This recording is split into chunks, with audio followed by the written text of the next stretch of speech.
Então, este retiro, demos-lhe o nome Faça-se, estas palavras de Nossa Senhora. Nós chegamos sempre ao Advento aos trambolhões, não é? Eu, como professora, nesta altura do ano, é loucura total nas escolas, é reuniões por todo o lado, testes, avaliações, é toda a gente começar os professores a pedir assinaturas num momento e assinaturas no outro e tudo, já vai tudo super atrasado. Como mães e como pais sabem como é festa para isto, é festa para aquilo, é preparar o fato para isto, o fato para aquilo. É uma atrapalhação. Chegamos sempre ao Advento, como diz aquela canção, temos tudo por fazer. Chega o Natal e nós com tudo por fazer. Nós pensamos, é engraçado que há uma ideia que se foi instalando um bocadinho na religião, sobretudo nos últimos tempos mais modernos, de que para sermos um bom cristão, se formos um bom cristão, teremos sucesso. As coisas vão-nos correr bem. E isto vem, sobretudo, também muitas filosofias modernas, que não são religiosas, não é? Muitas filosofias zen, etc., não é? Que se a gente fizer as coisas direitinhas, vai tudo correr bem. E vem muito de muitas igrejas protestantes, muitas seitas e da teologia da libertação, por exemplo, no Brasil, e muitas outras que, de facto, as coisas são para correr bem, a vida é para correr bem, e se fizermos as coisas direitinhas, A mais B, vai tudo correr bem, vamos todos ficar bem. Mas não é assim. Reparem, vamos olhar para o Natal. Maria, logo ali, na Anunciação, recebeu a notícia de uma gravidez não planeada. Logo aqui, ela, que é isto, não é? Não estou à espera de ficar grávida neste momento. E José, logo a seguir, recebeu a notícia de que a sua esposa estava grávida e de que ele não era o pai. Constatou um facto. Portanto, Deus podia ter poupado, eu acho sempre que podia ter poupado os dois a isto, não é? Apareciam os dois ao mesmo tempo. O anjo, quer dizer, ele pode estar em dois sítios ao mesmo tempo, lá, e podia ter juntado os dois. Olha, aproveito de estarem aqui os dois reunidos e vou-vos dar a notícia. Não é? Tinha resolvido e facilitado muita coisa. É teimosia de Deus, mas é mesmo, é teimoso. Não, vou complicar isto um bocadinho.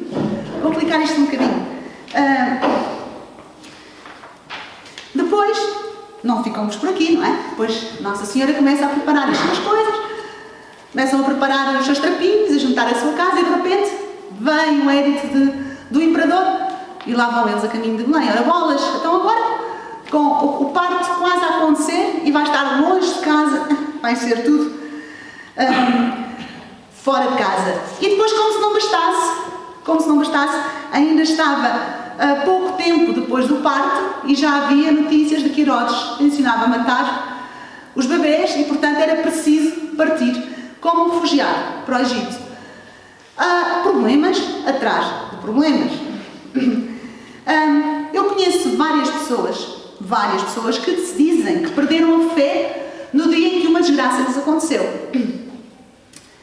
Também conheço várias pessoas que deixaram de celebrar o Natal no dia em que uma desgraça lhes aconteceu. Os meus avós, por exemplo, tinham uma filha de 10 anos, que eu nunca conheci, mas que ouvi falar a vida inteira, a minha tia Fatinha, que morreu com uma leucemia com 10 anos. E desde então, os meus avós nunca mais celebraram o Natal, de tal maneira que eu nunca passei o Natal com os meus avós paternos, porque os meus pais diziam que era um momento muito triste lá em casa e, portanto, nunca passámos lá o Natal.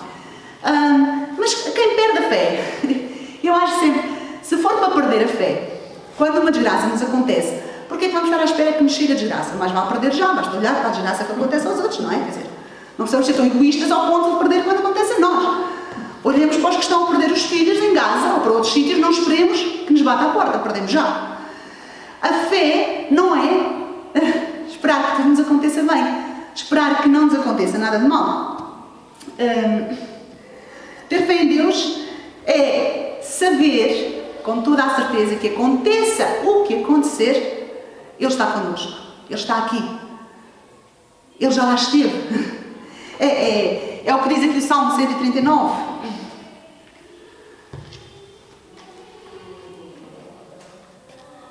Para onde ir longe do teu sopro? Para onde fugir longe da tua presença? Se subir aos céus, tu estás lá. Se descer aos infernos, aí te encontro.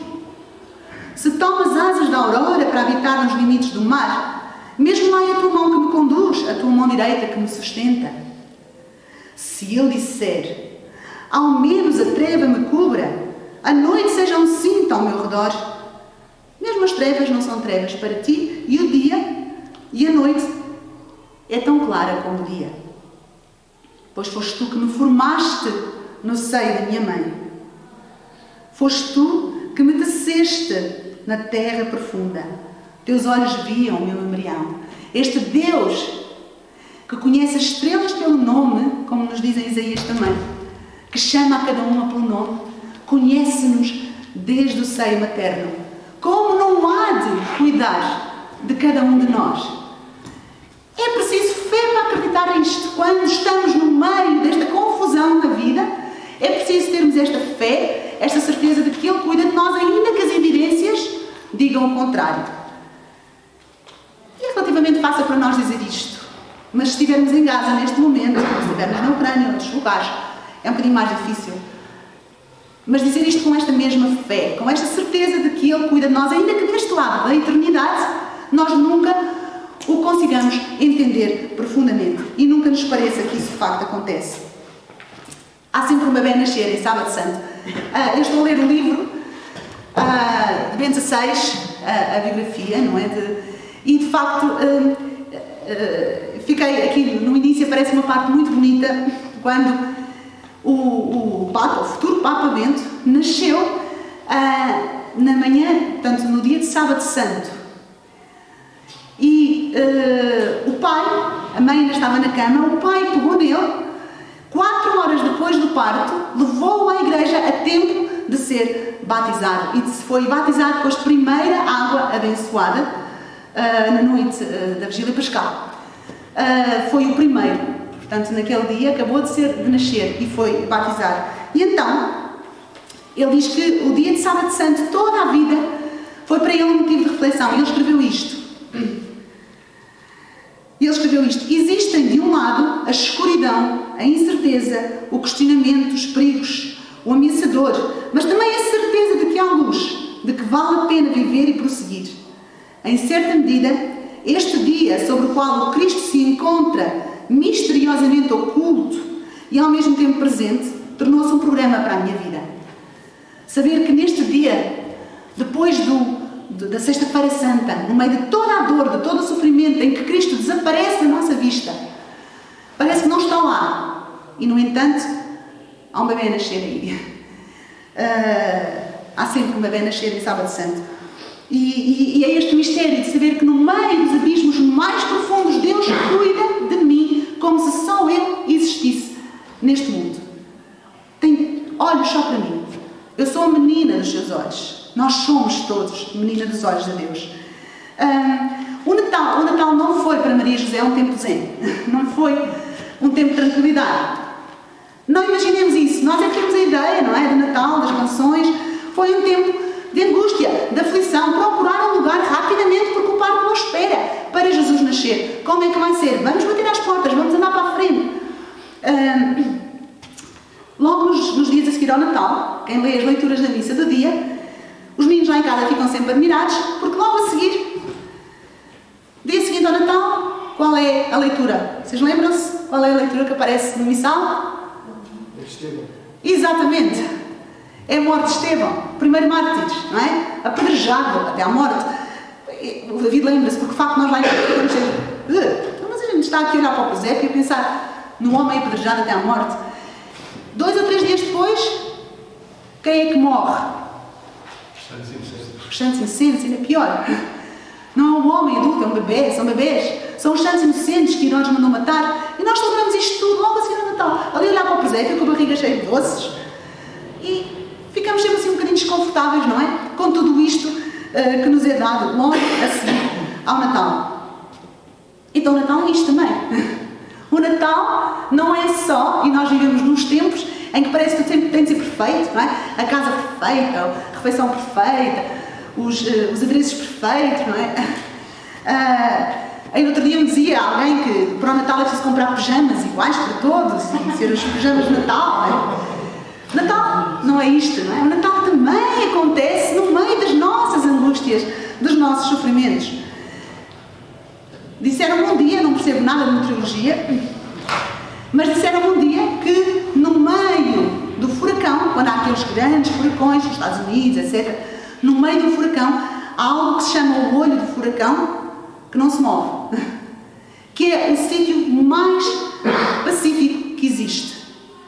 O furacão está toda à volta e ali no centro há algo que não se move, fica completamente imóvel. Era assim o coração de Maria. Era assim o coração de José. Podia estar tudo num turbilhão à volta, mas eles estavam centrados, perfeitamente seguros do amor de Deus por eles. Então esta é a primeira tarefa que eu gostava que tivéssemos. Eu depois tenho aqui umas folhinhas que à tarde vos dou para meditar em conjunto, 2 a 2 ou sozinhos. A primeira é esta, é meditar nesta presença de Deus no mistério de Natal, que acontece não no meio da harmonia, da tranquilidade, mas muitas vezes do sofrimento que podemos passar, e aí está Deus também, é Natal. Claro que os obstáculos não são só grandes problemas, se calhar muitos de nós não temos estes grandes problemas, mas temos esta agitação da vida, e nos dizem muitas vezes que agora é preciso parar. Eu farto-me sempre de rir, como dizem, chega à altura do Natal, é preciso calma e parar. Chegamos à véspera, ainda temos às vezes presentes para comprar e andamos aqui num turbilhão. De facto, já pararam, o Natal tem data marcada, a gente no início do ano já sabe que o Natal vai ser a 25 de dezembro, não é? Não sei como é possível, mas há um mistério qualquer que a gente chega ali e parece que nos apanha de surpresa sempre, apesar de ter a data marcada há tanto tempo. Tudo se precipita. Mas é nesse turbilhão da vida, de facto, nós pensamos, bolas, que confusão, não consigo fazer nada a tempo. A véspera de Natal é uma grande confusão. Pensem na véspera de Natal de Maria e José. Se a nossa é difícil, imaginem a deles. Foi bastante mais difícil. Então, a próxima vez que sentirmos aquela tentação, no meio das corridas, no meio da agitação, de dizer, isto nem parece Natal, vamos dizer ao contrário. Vê-se mesmo que é Natal. Vê-se mesmo que é Natal. E agora queria refletir um bocadinho sobre a forma como Maria reagiu a todo este turbilhão da sua vida. Todo este turbilhão. Maria usou uma palavrinha muito simples, que aparece no início da Bíblia, e nós dizemos que Maria disse sim a Deus. Não é? Dizemos que Maria disse sim a Deus, e é verdade. Ela disse sim ao plano de Deus. Mas já repararam qual é a palavra exata que ela usa para responder ao anúncio do anjo, quando o anjo lhe diz que ela vai ser mãe de Jesus? Qual é a palavra que Maria usa? Faça-se. Faça-se. Faça-se. Em que outra parte da Bíblia aparece esta palavra? Faça-se. É a primeira palavra que Deus pronuncia na história. Já repararam? É a primeira palavra que Deus pronuncia na história. Primeiro capítulo de Gênesis, Deus diz, faça-se luz. E fez luz. Já viram a coragem de Maria? Ela foi usar a palavra que criou o mundo. Maria podia ter sido dito só sim, ok? Mas não. Ela disse, faça-se. É interessante como o evangelista guardou isto. É como se Maria estivesse a dizer ao Senhor, tu criaste o mundo uma vez e agora vais recriá-lo e vai ser através de mim. Vais voltar a fazer o mundo, por isso nós falamos na nova criação, e ela vai acontecer através de mim. É um faça-se, vamos lá, passivo, não é? O faça-se de Deus é ativo, Deus faz e tudo é feito. Maria diz que Deus faça nela, faça através dela, que se faça em mim. É interessante vermos esta nova criação que somos chamados a fazer como Maria. É o desafio que vos quero fazer neste ensinamento e neste dia. Sermos como Maria, capazes de dizer faça-se através de nós. E ao dizermos este faça-se, sabermos que estamos a trabalhar com Deus, unidos a Deus, na nova criação do mundo. Este faça-se na nossa vida Quando Deus vem e faz em nós, Ele é capaz de fazer autênticos milagres. Nós olhamos para a criação, olhamos para a criação que Deus fez no início e vemos como Ele fez do nada a infinidade de galáxias que existem, não é? De universos, não tem fim, não é? Como nós às vezes estamos lá em casa à refeição a falar e quando os meninos que vão aprendendo física e começam a contar lá em casa e dizer, nem imaginas, isto está sempre a expandir e há mais isto e há galáxias desconhecidas, isto é tão longe. E nós pensamos que de facto Deus fez esta infinitude e ao mesmo tempo o mesmo Deus que criou tudo isto, criou o átomo. Outro dia a Lúcia estava lá a explicar-me, não é? Na física, o átomo que é constituído por... Vês? Muito bem. Ainda mais pequeninos. Portanto, o Deus que criou o infinitamente grande, cria também o infinitamente pequeno. E como Ele criou o infinitamente pequeno, nenhum de nós, nenhum dos nossos gestos lhe passa despercebido.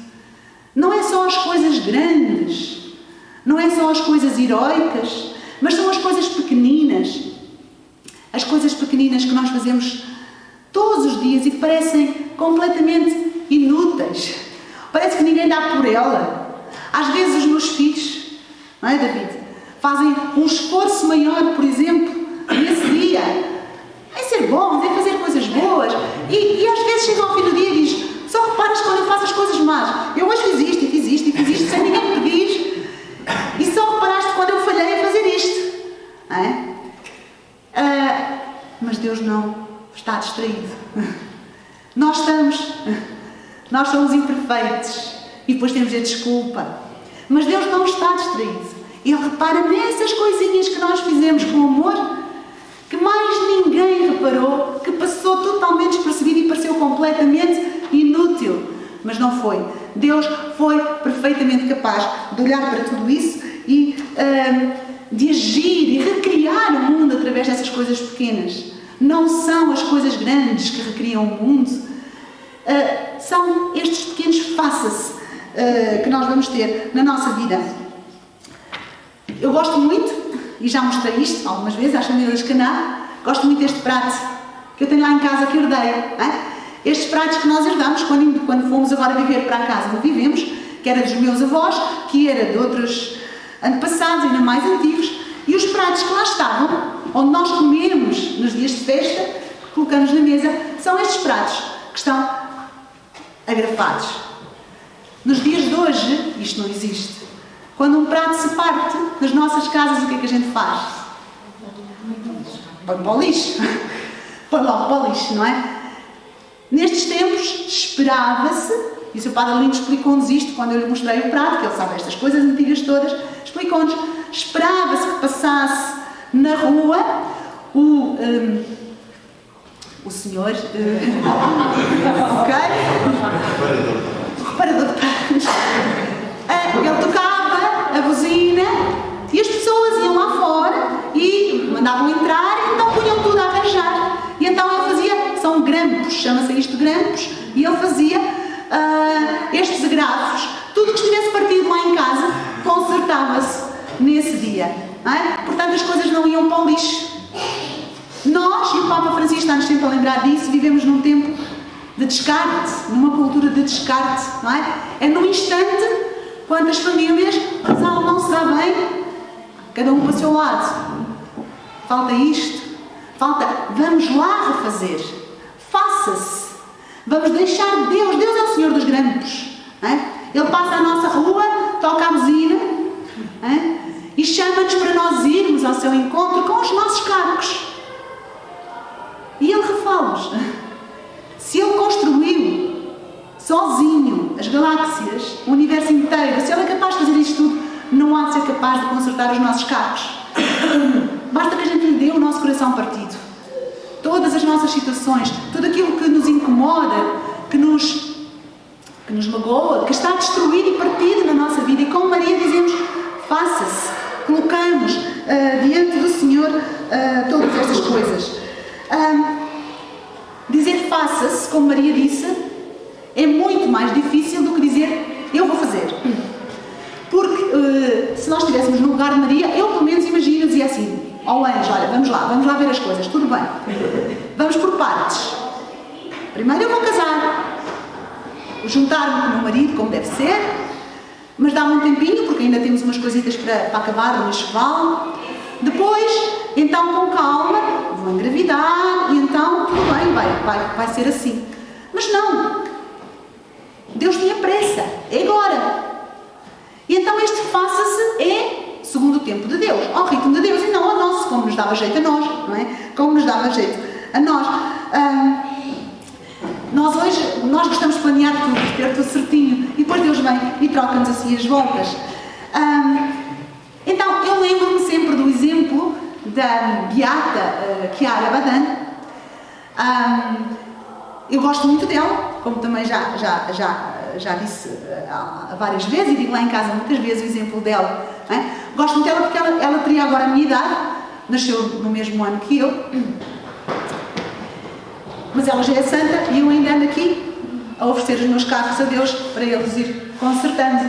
Portanto, é a diferença entre nós.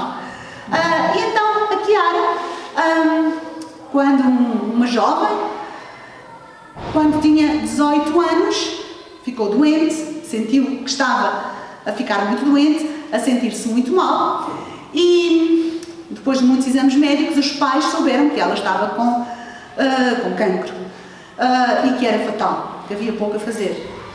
Os pais não quiseram dar a notícia à Chiara e pediram ao médico que o fizesse.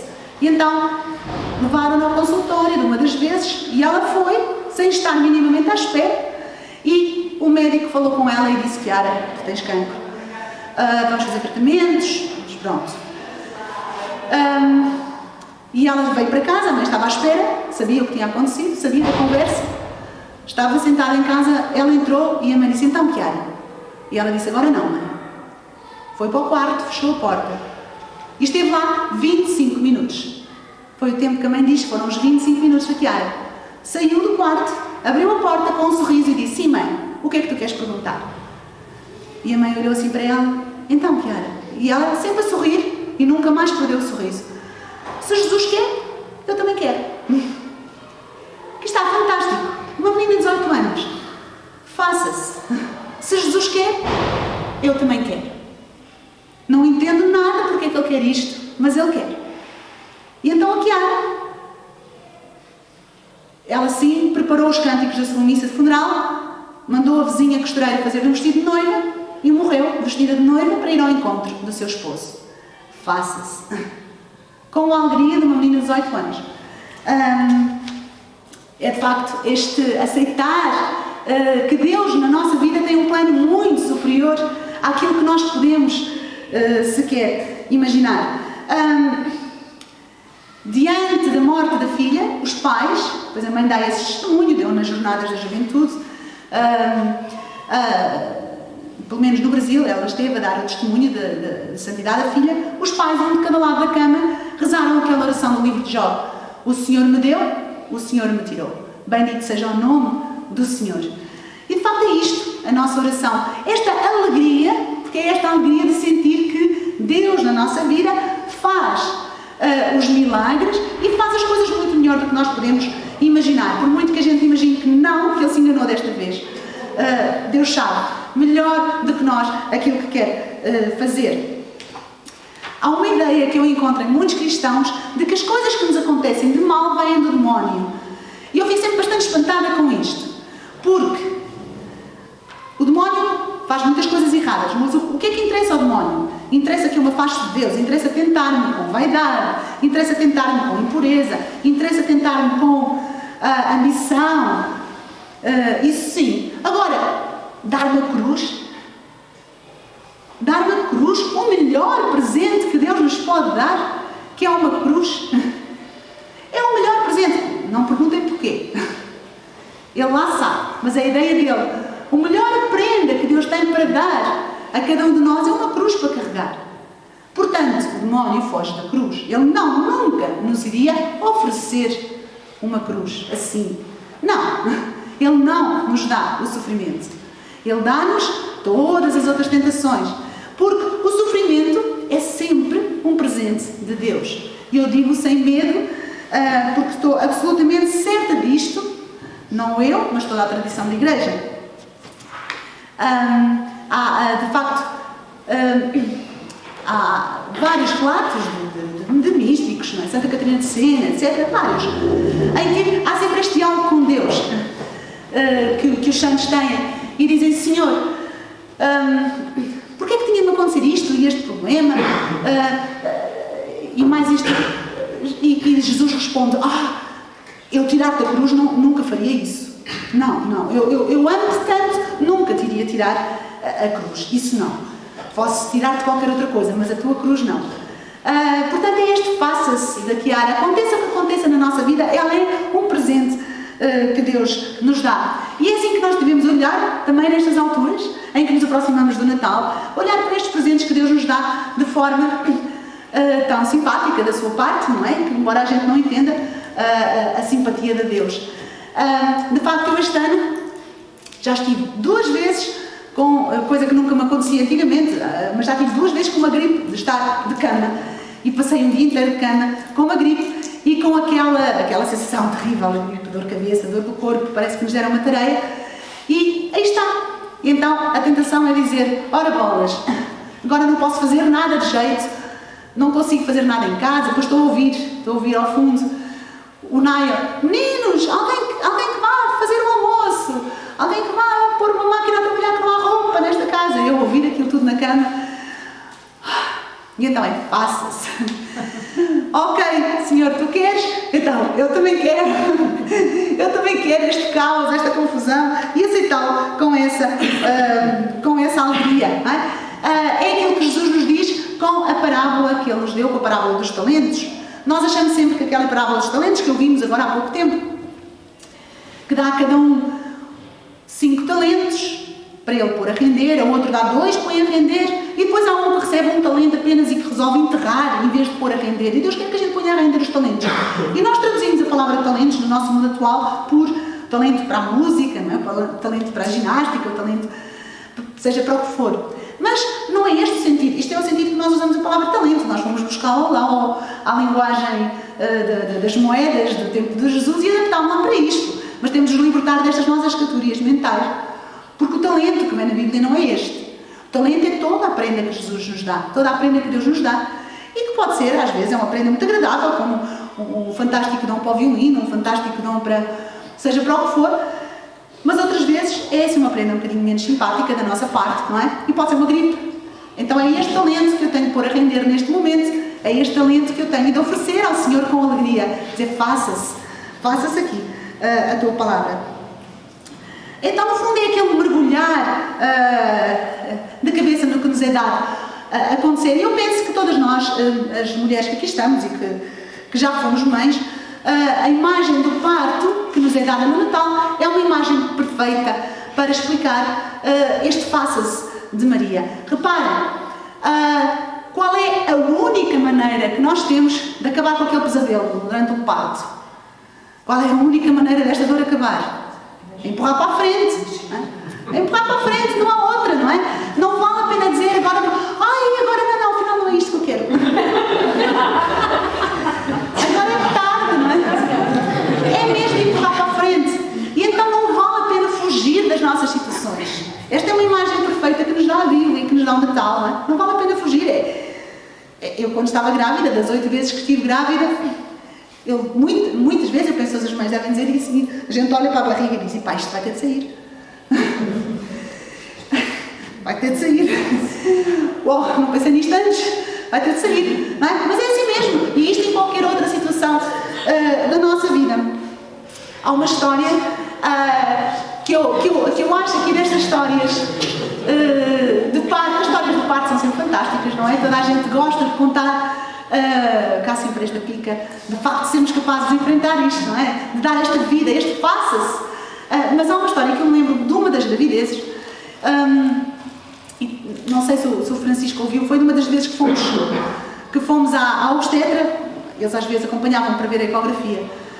E uma das vezes chegámos lá e a minha médica, a doutora Sara, estava especialmente feliz. Estava com um sorriso orelha a orelha. A doutora Sara estava tão bem disposta. Foi de um dos últimos partos. E ela disse: hoje foi mesmo um dia daqueles Chegou lá e viu aquela mãe e disse assim, bem, falou com ela assim, falei com ela cara a cara, disse, a vida do seu filho está nas suas mãos e na minha. Nós vamos fazer este bebê nascer, mas vai depender de si e de mim. Vamos dar o nosso máximo. A senhora vai fazer tudo o que eu disser. Tudo. E ela disse que sim. Não. E então ela contou que fez nascer aquele bebê, portanto foi muito difícil, viu sair as cenárias, tudo aquilo, a cabeça lá dentro, não é? E fez os gestos tudo que nunca tinha feito, fez nascer aquele bebê e que aquela mãe foi de uma colaboração espantosa, como ela disse que nunca viu, uma colaboração espantosa, e no momento em que o bebê nasce e que saiu finalmente a cabeça, ela ouve a sala a irromper de aplausos. E a doutora Sara diz que nesse momento virou-se e viu que a sala estava cheia. Não tinha dado conta. Tudo o que era médicos, estagiários, enfermeiros, veio toda a gente ver o que nunca tinham visto. Hoje a minha fala a cesariana, obviamente. Portanto, veio toda a gente ver o que nunca tinham visto, um bebê nascer de nada. E então a sala interrompeu em aplausos. E ela disse, foi a primeira vez que eu me apercebi do que estava a acontecer. Porque eu estava tão concentrada a fazer aquele bebê nascer que eu não dei conta que a sala estava a encher. E foi uma festa, todos celebraram. E eu penso que esta imagem é perfeita na nossa vida, não é? Às vezes nós andamos distraídos, não é? Estamos muito distraídos. É os ruídos da comunicação social, é os ruídos das redes sociais, do que se passa à nossa volta.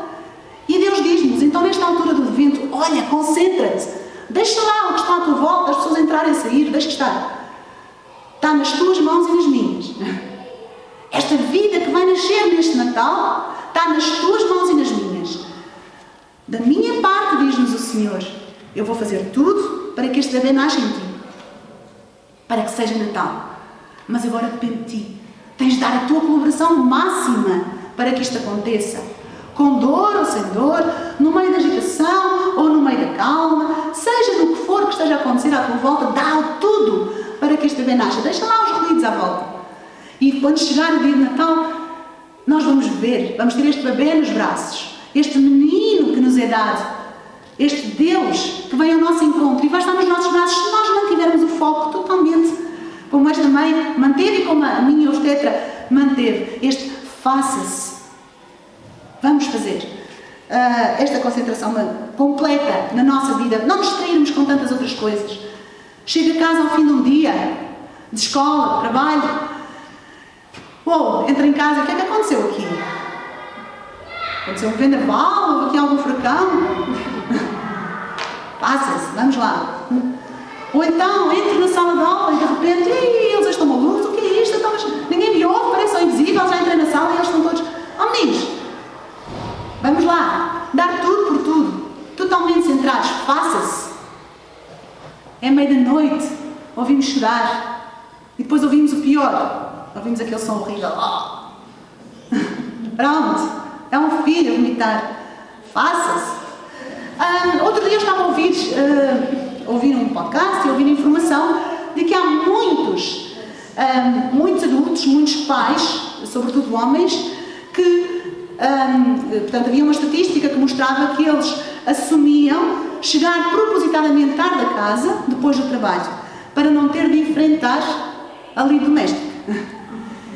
E que as estatísticas diziam que esse número aumentava. É o tal fugir, não é? Mas nós temos este bebê dentro de nós, é preciso que ele nasça e não há como fugir, é empurrar para a frente. Não é? É empurrar para a frente, não é fugindo que nós vamos fazer este bebê nascer.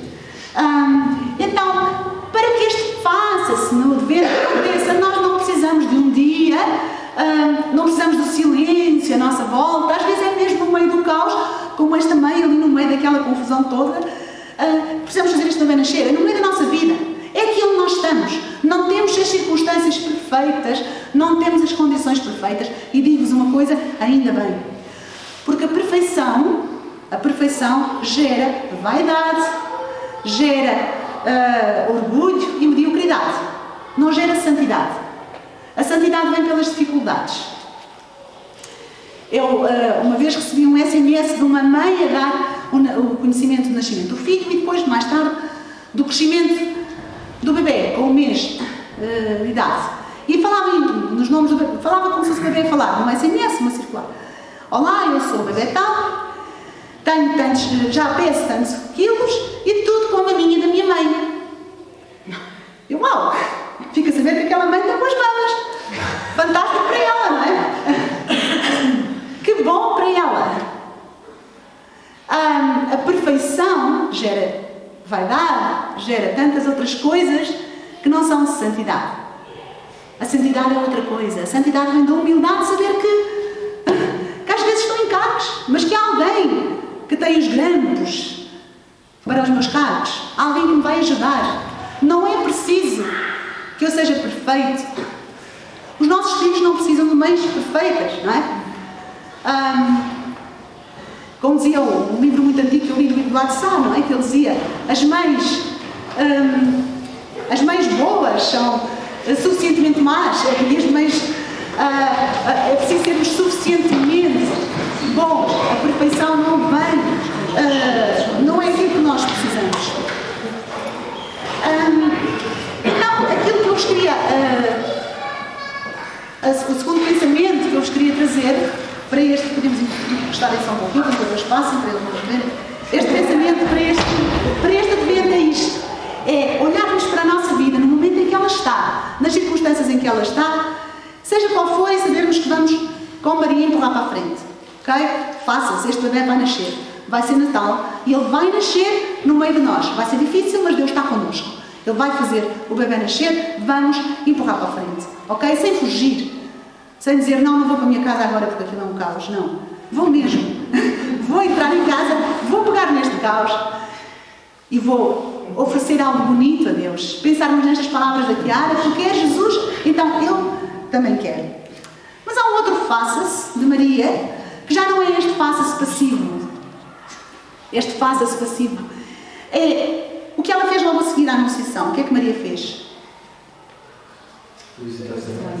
Logo a seguir, não é? Engraçado, ela acabou de descobrir que vai ser mãe do Messias. Em Israel não se esperava outra coisa. Toda a gente, é o maior sonho de qualquer rapariga era poder ser mãe do Messias. Ela descobre que vai ser mãe do Messias e imediatamente pensa a Isabel, que já está com uma idade avançada e vai ter um bebê, e ela vai ajudá-la. Põe-se logo, esqueceu-se de si, não é? Aí está a diferença, não é? Se tem boas mamas ou más mamas, quer lá saber. É este pensar, não é? Pensar, eu vou mas é servir, eu vou mas é fazer o que eu posso pelos outros. Não fico a olhar para mim, para aquilo que eu posso, que eu sou. E vai imediatamente servir Isabel. Então este faça-se que aqui está, é um faça-se muito ativo, criativo, como Deus no universo. Aqui sim, Deus pede-nos que sejamos como Ele. Ele criou o universo, faça-se luz, faça-se a terra, façam-se estrelas. E nós vamos também ser criativos como Deus for. O que é que nós vamos fazer pelos outros neste Natal? E é engraçado que eu queria pensar nos nossos filhos. Eu tenho andado a pensar muito nisto. Tenho andado a pensar muito na forma como nós, católicos, educamos as nossas crianças. E tenho falado muito com a Nária sobre isto, por coisas que vou observando na escola, enfim, na vida à minha volta, tudo aquilo que eu vou observando. Porque às vezes fico surpreendida e pergunto-me se os pais dos meus alunos, se eles saberão que os filhos são assim, porque às vezes eu tenho a impressão. Eu vou explicar. Nós queremos que os nossos filhos se portem bem, e se calhar ao fim do dia, quando eles chegam a casa, nós perguntamos: portaste bem? Portaste bem? Muito bem, eles portaram bem. Não perturbaram as aulas, não bateram nos colegas, sei lá, portaram-se bem, fizeram os trabalhos de casa, disseram ao professor, portaram-se bem, ok. Mas se calhar nós ficamos por aqui, já está a pergunta feita, portaste bem. Mas Maria dá-nos aqui um exemplo de que não é portaste bem, é o passo seguinte: fizeste o bem. Esta é que eu acho que é a pergunta fundamental para nós fazermos às nossas crianças: fizeste o bem. Porque é muito diferente. Eu vou dar um exemplo. Eu ano passado tinha uma turma que tinha uma menina com um atraso sério de desenvolvimento, a Leonor. E às vezes a Leonor não está nas aulas de inglês, ela não aprende inglês, mas às vezes o professor de educação especial faltava e ela tinha de ir às aulas de inglês. E então entrava nas aulas de inglês e ficava sentada numa cadeira, mas para ela não ficar a olhar para o boneco. Eu às vezes dizia assim, então, para outra colega, Joana, a Joana é uma aluna, ótima aluna, super bem comportada, super educada, os trabalhinhos sempre feitos, boa aluna. Joana, a Leonor vai sentar aí ao pé de ti para ver pelo manual, pode ser? Joana, olha, a Leonor já está em pé para se sentar ao pé de ti, vais ter de chegar a cadeira para o lado. Vá, Leonor, senta. Então vá. Oh, Joana, é para ela ver pelo teu manual.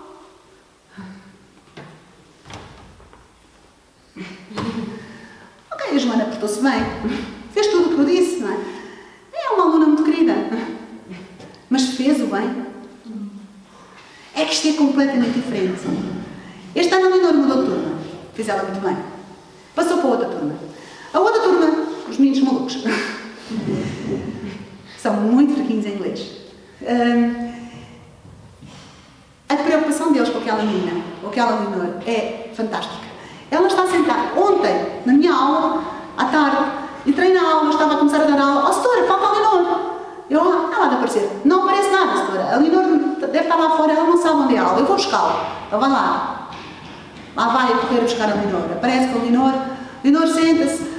Passado um bocadinho, a Leonor está, por qualquer razão, está a choramingar. Oh, setora! Oh, Leonor, diz à professora o que é que tu tens. Fala só com a professora, não lá, não fiques a chorar.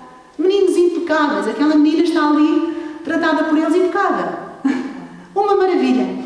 São meninos que não se portam muito bem, mas fazem o bem. Fazem o bem. É diferente. Eu tenho uma aluna este ano que vem da Síria. Nós, professores, estamos assim todos. Uau!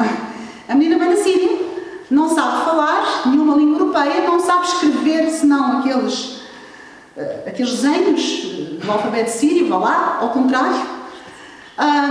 Desculpem, pronto, a gente olha para aquilo, parecem desenhos, e é ao contrário. Portanto, nada, zero, não consegue comunicar com os colegas, vêm com o véu, portanto, é muçulmana. E eu fui reparando que na turma onde ela está, que é outra turma, a menina, os colegas saem e ninguém quer saber. E ela ficava a arrumar as suas coisitas. E depois, para sair, lá ia ela. Até que um dia eu cheguei à sala e disse, meninos, a Nur, como é que se anda a integrar? Ela ali a olhar para mim sem perceber nada. A Nur, como é que está a integrar? Não sei, ela não fala nada, já não percebe nada. Eu, então vamos fazer assim, olha, fechem os olhos. Fechar os olhos, sim, vá. Agora imaginem que acordam na Síria. Sabem onde é a Síria? Não, pronto, é muito longe. Bem, agora estão lá. À vossa volta estão as pessoas vestidas todas de forma muito diferente. Têm véus na cabeça, têm roupas diferentes. Ninguém fala nada do que vocês falam. Percebem nada do que vocês dizem. Fazem jogos diferentes. Tem uma escola totalmente diferente. Quando eu ia só aqui, já estavam eles. Ai, setora, até me está a dar arrepios. Então vá, abram lá os olhos. Olhem para a vossa colega. É o que ela está a sentir. Ai, nunca tinha pensado nisso. Nunca tinha pensado nisso. O que é que os pais perguntam aos filhos em casa? Oh mãe, eu tenho uma colega que veio da Síria. Ai, sim. Eu não sei. Eu estou a tentar imaginar como será a conversa seguinte, porque se for na minha casa, eu digo, uau. Então, e o que é que tu fizeste para ajudar esse teu colega? O que é que tu fazes? Ele chegou a primeira vez e agora? Como é? Não é? É esta a pergunta que é preciso fazer, e eu pergunto-me, será que nós pais católicos, estamos sempre tão preocupados que os nossos filhos não se contaminem com o mal do mundo? Será que nos lembramos das vezes necessárias que é preciso fazer? É preciso fazer o bem. Eu, como diretora, fui diretora de turma há muitos anos, nunca tive nenhum pai que viesse ter comigo para saber como é que os seus filhos acolhem os colegas. Mas a primeira pergunta que eu faço como encarregada de educação, qualquer diretor de turma, é essa. Como é que ele é com os colegas? Ele acolhe os colegas, ele é bom para os colegas. Para mim foi sempre a primeira preocupação. Mas reparei sempre que de facto nunca foi a preocupação dos pais que vinham ter comigo. E eu pergunto-me, será que nós estamos a educar para fazer o bem? Para os nossos filhos fazerem bem é muito mais importante do que portar bem. E o que é engraçado é que quando eles fazem o bem, depois naturalmente se portam bem. Por exemplo, eu tenho uma turma com um menino autista que fica nervosíssimo quando há barulho. Mesmo muito, é um miúdo espetacular, é super bom aluno, é muito. Mas se há barulho, ele perde o controle. É capaz de se levantar e dar um murro a quem estiver a fazer barulho. Então ele está na sala e quando começa a haver agitação, eu digo aos meninos: olha, tomem atenção, olhem o vosso colega. E eles, pois. E acalmam. Se ele não estivesse lá e se eu disser meninos, silêncio, não há silêncio nenhum. Mas porque aquele colega está lá, há silêncio para fazer o bem. Não é? Há um silêncio porque eles sabem que estão a perturbar o colega, então eles calmam. Até os mais agitados acabam a acalmar, porque sabem que perturbam o colega. Portanto, quando nós fazemos o bem, naturalmente que nos portamos bem.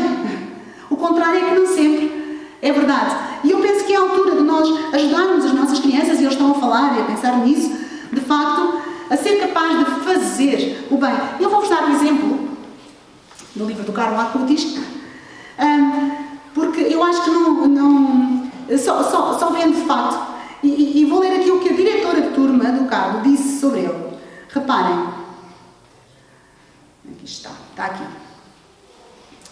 A diretora de turma de um dos anos do Carlo Acutis, para quem não sabe, portanto, o Carlo morreu com 15 anos e já está nos altares, portanto, muito à nossa frente, uma grande santidade.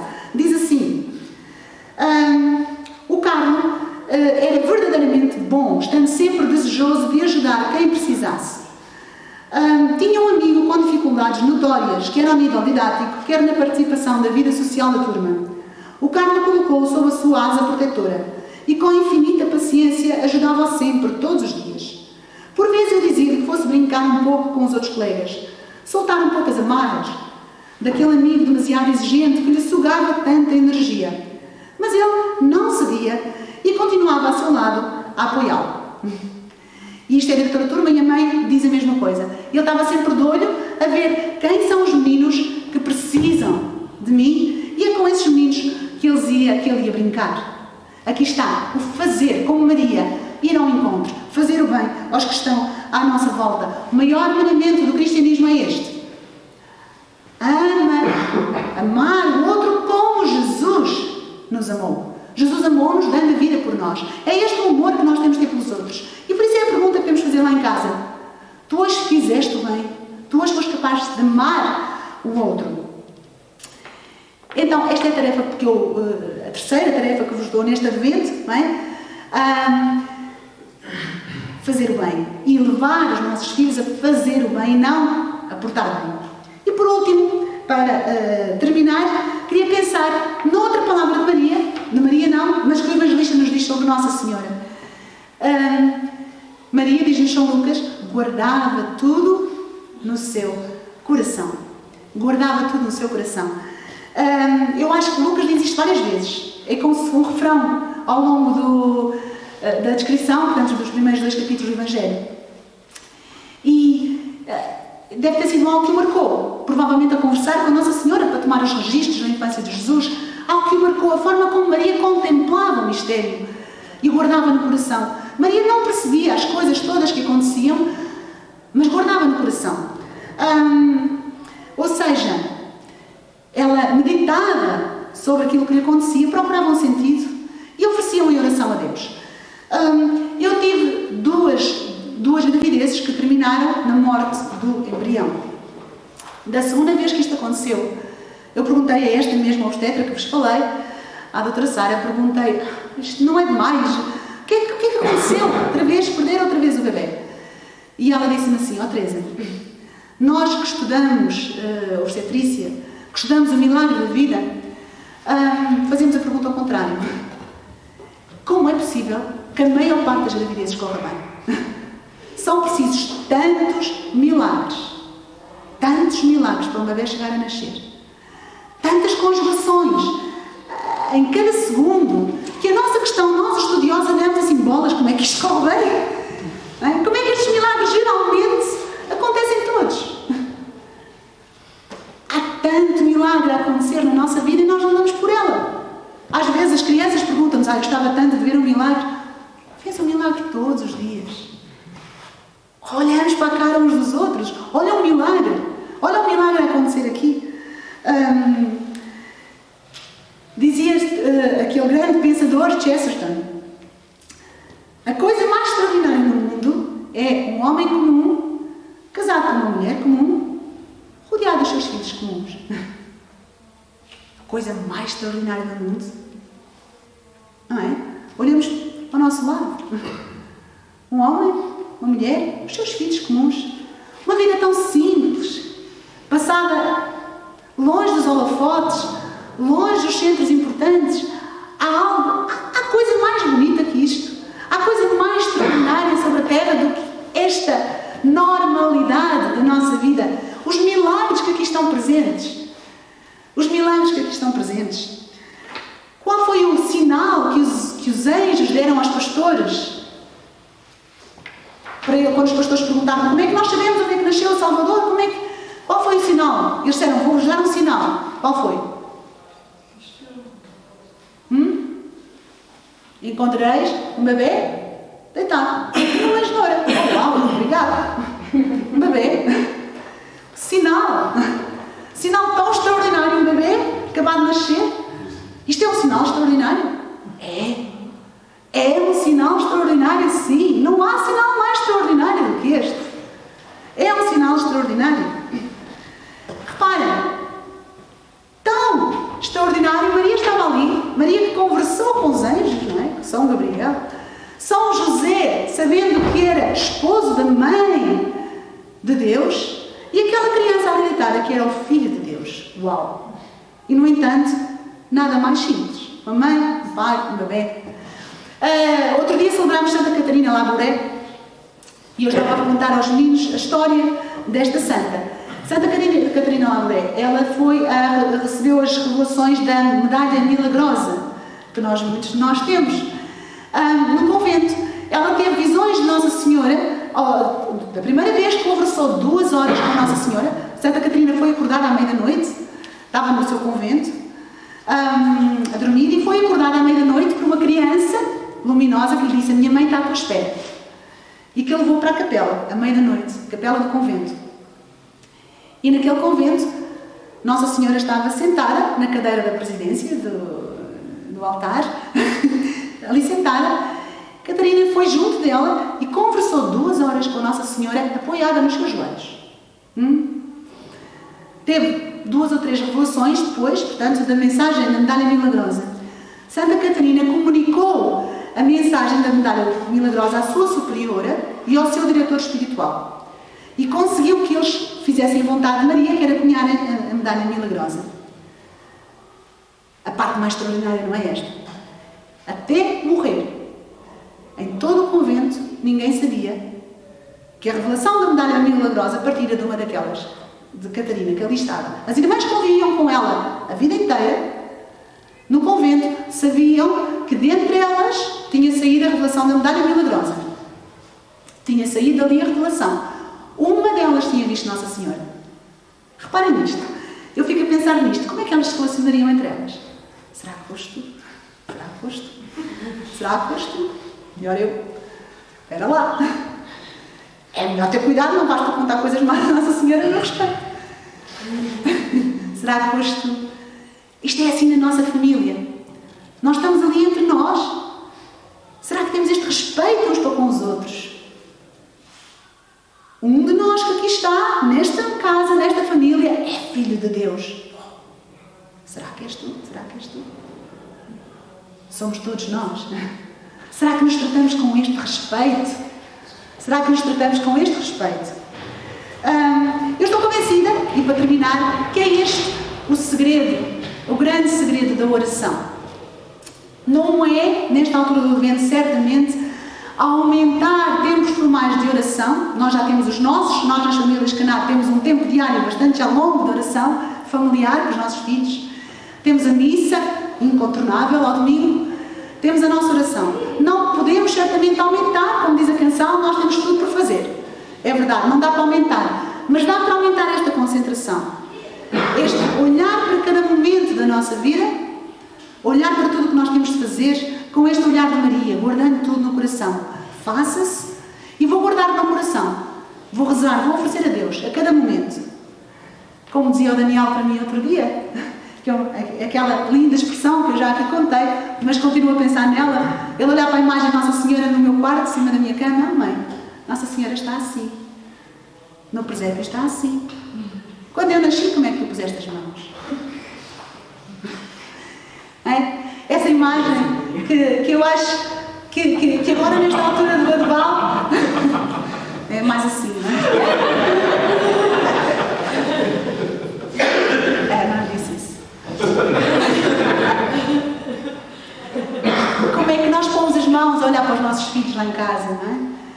Vamos passar este advento pondo as mãos com Maria, guardando no coração. Cada vez que a vida nos pede para a gente empurrar para a frente, faça-se, aconteça, pomos as mãos, rezamos ao longo do dia, oferecemos a Deus, entregamos-lhe o nosso coração.